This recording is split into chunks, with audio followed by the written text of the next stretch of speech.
And then this is someone from the ABC describing it.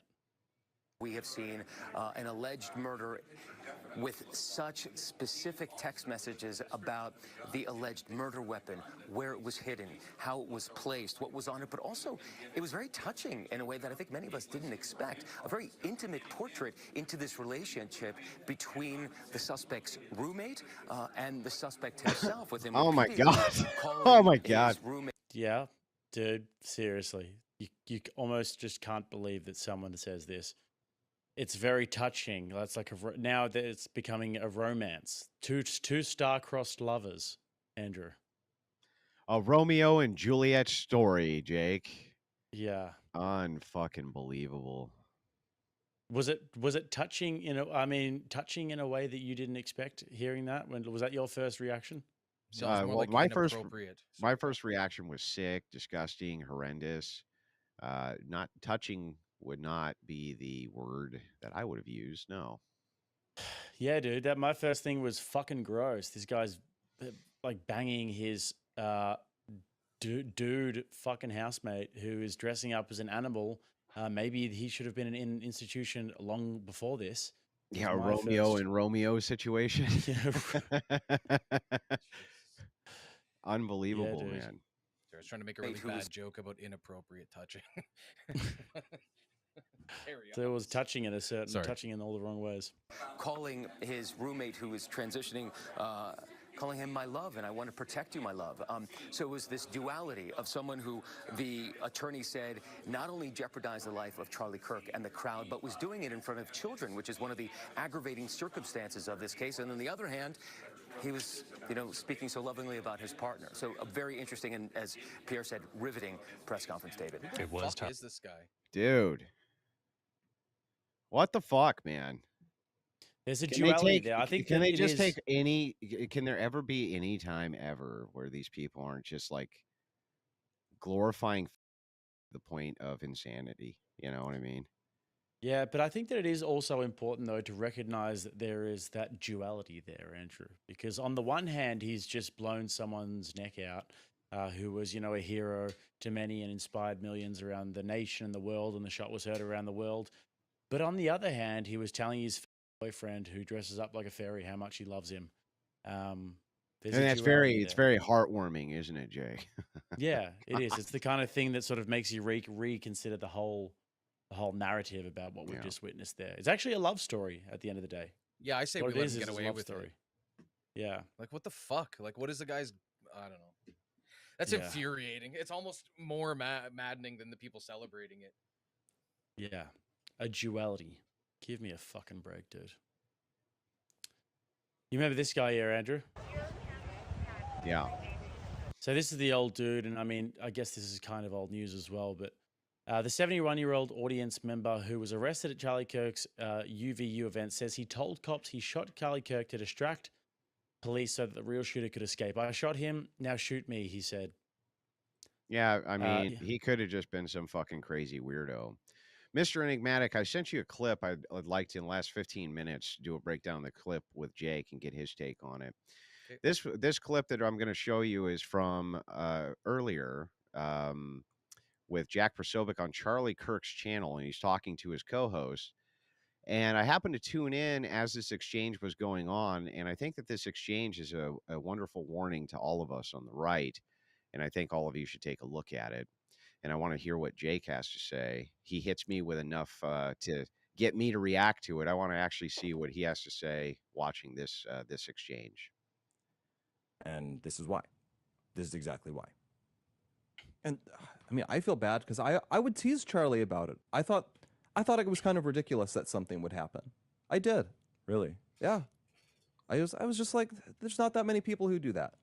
And when they do something, because they're nuts, they just go and they try to, they shoot up an elementary school because that's what they're like. And I was wrong. Charlie was right and I was wrong. Now, what they're discussing here is what came up in the course of the conversation was that there had been serious and significant security threats on Charlie Kirk's life before this, which the family had been living under, and only close friends like Jack knew that this was even going on. And he wouldn't reveal the extent of those security threats. And he probably is right to not do that, as there could easily be ongoing investigations into those currently, and any linkages between those and this person who murdered him.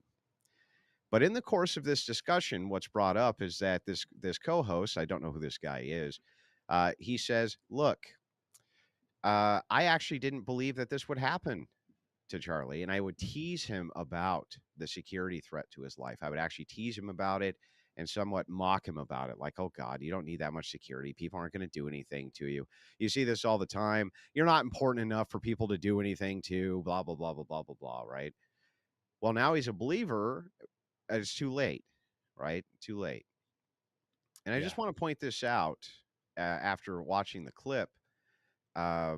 And then get your take, Jake, that this is exactly the normalcy bias that will get more conservatives killed. You need to be ever vigilant and remember that these people will fucking murder you like a dog in the street and dance on your grave. And just because you have naysayers around who say things to you like, oh, you're not important enough for that. Nobody cares about what you say. They do fucking care, and they will do shit like this.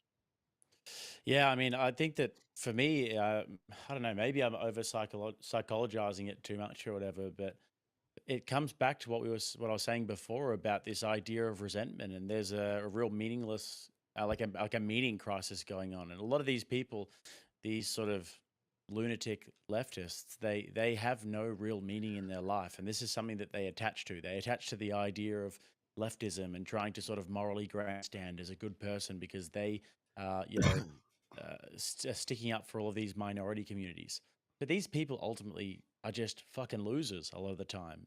And they're trying to sort of stick themselves to this cause because it makes them a good person, it makes them important. And the idea that they can put a bullet in a guy like Charlie Kirk and then have their name remembered forever as well, I think that that's another powerful motivator for these people because it actually makes them somebody as well. And yeah, there is, I think that we have to take that factor in mind as well. And the more that these people are sort of like Tyler Robinson, you know, he hasn't admitted to it yet. He hasn't come out and said that it was him and whatever. The evidence is pretty insurmountable, but he hasn't admitted it yet. But if it does come out that he was the guy who did it, you know, 100%, his name will never be forgotten. And if this becomes a trend, then I think that we could definitely see more and more of it. Well, what do you think about the take, though, from the co-host here, kind of making fun of, or now in a light-spirited way? I'm not saying that he was badgering him about it or anything, but he seemed to say, you know, I would just kind of rib him about it a little bit, maybe in a good-natured way. What do you think? What do you think about the fact that there's so many people who are kind of trapped inside this normalcy bias and forget that if you're on the right and you're a political speaker, you are a target for murder? Yeah, I don't know. Do you ever have those times when you're having a debate in your own head? I'm sure you do this all the time, where you sort of start to think about what the different sides of the coin would be. And I was having this debate in my own head today about, well, when you come out after an event like this, is there a way in which you can inflame things too much, and where you can sort of stoke the fire a little bit too much? And say, like, this is a war. This is an ideological war. Would that be an irresponsible or a wrong thing to do right now because the tensions are so high? And I was trying to think about what the counterpoint to those would be, especially from conservatives. Well, you know, this is what our values are, you know, free speech and everything. But I really can't think of a good counterpoint to the fact that this is war, because they've just shown time and time again that they will do it. And I see from their point of view, if I had to try and sort of put myself into their sick, twisted heads, I can see many reasons to do that. So, I mean, I think that the co-host is just a little bit naive there, but now the chickens are coming home to roost, because it's not about owning the libs with facts and logic online anymore. It's like, this is real now, and it has been for some time, but now it's like undeniably real. Now it's inevitable. Well, if you were a conservative doing public speaking, Jake, what would be your advice to the conservatives doing so? Stay strapped and have security for sure, and I'll probably do it indoors Kirk was as well. strapped and had security. Yeah, I'd say do indoor events. Have you know, metal detectors at the events. But I would say it depends really. Like, I mean, some people, I would say, how much is your heart in this? Like, what do you really think about this? Is this something that you'd be willing to lay your life down for? And if you'd be willing to lay down your life for it, then keep going. But if not, then don't. Are you going to do live events? Yeah, yeah, definitely. In about 5 weeks' time. Yeah. Well, I think ultimately, I guess what I want to convey here is not that the gentleman Jack is talking to is a bad person, because I don't think he is.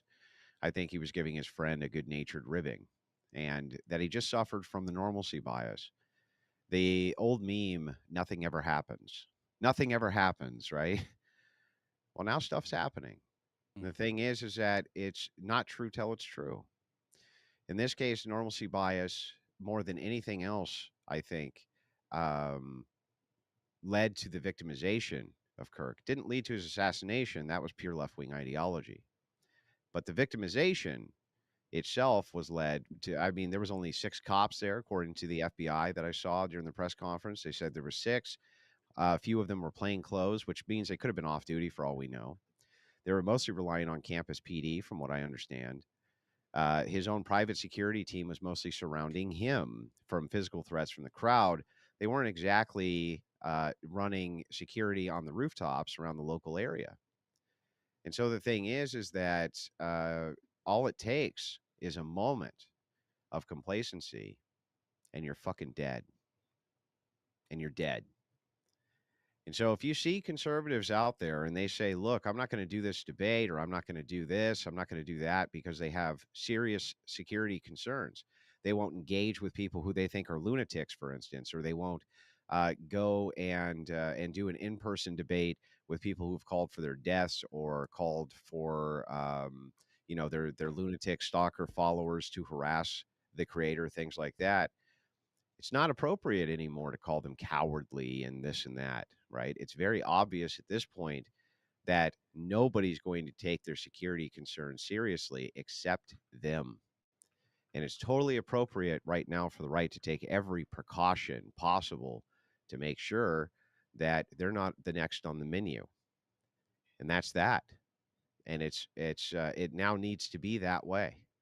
And by the way, when it's leftists who want to do these engagements with the right wing for these debates and things like that, they can pay for the fucking security and then coordinate with the head of your security team to make sure that stuff like this doesn't happen. I agree. Indoor events are better, not always possible.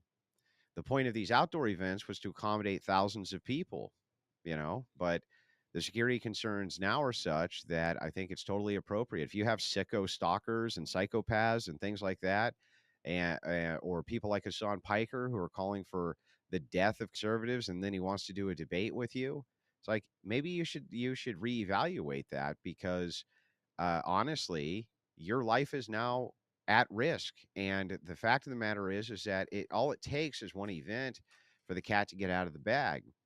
I remember after the Clinton assault weapons ban, we had Columbine. 2 kids came in and viciously murdered a multitude of people in their own school. They called themselves the Trench Coat Mafia. They dressed like goths. They came in. They were obviously fanatics with their crazy ass ideology, and they started mowing everybody down. Shortly after, that unleashed a wave of copycats who were doing the same exact thing. And because these are stories which are sensational, the media would be the first on the scene to cover it. So now insane people had a way to give a message to the world, and the world had to listen. If you think that this won't inspire copycats, you're fucking crazy. We've seen this time and time and time again. And it's perfectly acceptable now for the right to take every precaution necessary to safeguard themselves and their families, because I have great fear at this point that that this is just the first in a series. Yeah, I have to completely agree with you. It's like, I'm not happy about saying it at all, but I have to completely agree with you there. And I really just do think that one of the reasons why people do this, like the school shootings and serial killers and stuff, is because they want to have their name known and to be recognized and to be seen as a hero and exalted. I think that there are going to be a lot of those people that do come up. So yeah, man, you're completely right. But you know, I don't know how you feel about this last notion. I mean, we've only got a few minutes left here, but I think that Charlie Kirk, it sounds bad, but I also do think he died well in a way. He died like a noble death, standing up for what he loved and what he believed in. And yeah, it was gruesome and brutal and everything like that. But how many people can really say in the modern world that they die really, really fighting for what they believe in with courage and with faith and with conviction? Yeah. Well, people find solace where they can when an event like this happens. Um, I think that that Kirk deserved something much more dignified than what he got. I think that in the sense of the key of what you're saying, that he died fighting for the thing in which he believed. Sure. But to say it was dignified to do this horrific thing or dying a dignified death, that I don't agree with. And I think that that was one of the things which cut the deepest for people is when they saw that. One of the first instincts I had, and I'm sure many people in this chat had as well, is uh, he deserved way better than that. Deserved Yeah. way better than Yep. that. And it took away from the very ideal in the sense of the thing that we treasure, which is justice. It was completely unjust from the top down. And that's why it's so enraging. Yeah. No, I agree. It was completely undignified and everything, but he died like it was kind of a warrior's death, and it was an honorable death in a way, if you ask me. And I know that it's a strange take to have, but I do look at that, and there is sort of like a courage and a masculine virtue in dying a warrior's death on the battlefield like that. So might not be the most appropriate take in the whole world, but I do think there is an element of that. No, I understand, man. And Yeah, I get what you're listen, saying. there is no right way to think about this in that sense, right? Mm. So, like I said, people find solace where they can when horrific events like this happen. But from my angle, I think the man deserved a lot better than he got. With that, ladies and gentlemen,